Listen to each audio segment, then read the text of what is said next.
알래스카를 여행하다 보면 눈과 귀에 가장 많이 다가오는 단어가 수워드일 것입니다. 수워드라는 항구가 있고 수워드 하이웨이라는 고속도로도 있습니다. 마치 한국에서 세종이라는 이름이 여기저기 쓰이는 것과 같습니다. 잘 알려진 대로 알래스카는 1867년 미 정부가 제정 러시아에게 단돈 720만 달러를 주고 사들인 땅입니다. 요새 한국 돈으로 단순 환산하면 80억 원 정도이니 강남의 큰 평수 아파트 몇 채 정도면 너끈히 지불할 수 있는 돈입니다. 그러나 150년 전의 달러 가치로 보면 미국 정부가 부담하기에도 벅찬 거액이었을 겁니다. 알래스카 매입을 주도한 인물은 윌리엄 수워드, 당시 국무장관이었습니다. 그런데 아직 광대한 서부 개발도 제대로 이루어지지 않은 상태에 이어서 그런 거금을 주고 얼음덩어리인 알래스카를 사겠다는 수워드의 결심에 의회와 언론은 매우 부정적이었다고 합니다.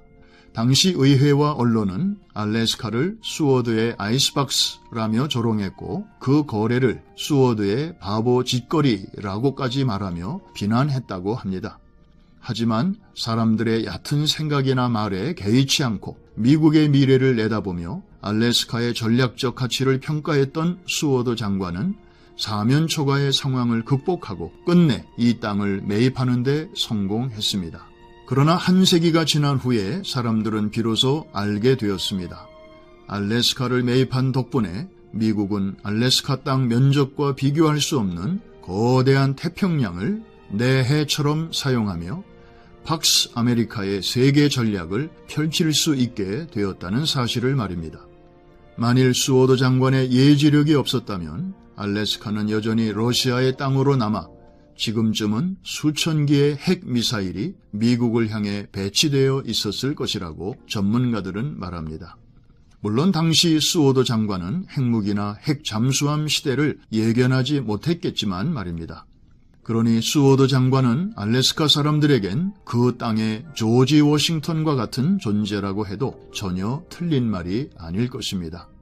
수워드가 그 땅을 매입할 당시 대통령은 앤드루 존슨이었습니다. 하지만 그를 처음 국무장관에 임명한 사람은 링컨 대통령이었습니다. 수워드와 링컨은 공화당 대통령 후보 지명전에서 한때 치열하게 싸웠던 경쟁자였습니다. 수워드는 당시 링컨보다 훨씬 화려한 경력을 가진 정치인이었습니다. 20대 약관의 나이에 뉴욕 주지사와 연방 상원의원에 각각 2번씩 당선되었으며 젊은 변호사 시절부터 흑인 인권 보호에 적극적으로 나설 정도로 앞을 내다보는 사람이었다고 합니다. 어느 모로 보나 지명도에서 앞섰던 수워드에게 중서부 변방 출신의 링컨이 도전했는데 의외의 결과가 나왔습니다. 공화당 후보 지명전에서 예상을 뒤엎고 링컨이 승리한 것입니다. 우리나라에 비유하자면 화려한 이력의 서울시장이 지방 출신 국회의원에게 당한 꼴입니다. 하지만 패배한 수워드는 미 전역을 돌며 얼마 전까지 경쟁 상대였던 링컨을 지원하는 유세에 열성적으로 나섰습니다. 이를 고맙게 여긴 링컨은 대통령에 당선되자마자 그에게 국무장관 자리를 제안했던 것입니다. 무엇보다도 수워드와 링컨의 관계가 그토록 부럽게 느껴지는 것은 자신보다 화려한 경력을 지닌 경쟁자를 국무장관으로 발탁한 링컨의 배포와 도량, 그리고 한때 동등한 위치에서 경쟁을 벌였던 링컨의 제안을 받아들여 그 밑에서 국무장관으로 자신의 조국의 안녕과 번영을 위해 봉사했던 수워드의 자세입니다. 링컨이 미국인에게 위대한 것은 두 동강 났던 나라를 하나로 통일했기 때문입니다. 수워드가 훌륭한 것은 이 혼란의 시기에 미국의 장래를 내다보며 국가의 외연을 넓혔기 때문입니다. 역사에서 만약이라는 가정은 쓸데없는 일이지만 링컨과 수워드가 없었다고 가정해 본다면 오늘날 미국의 모습은 지금과 전혀 달라졌을 수도 있습니다.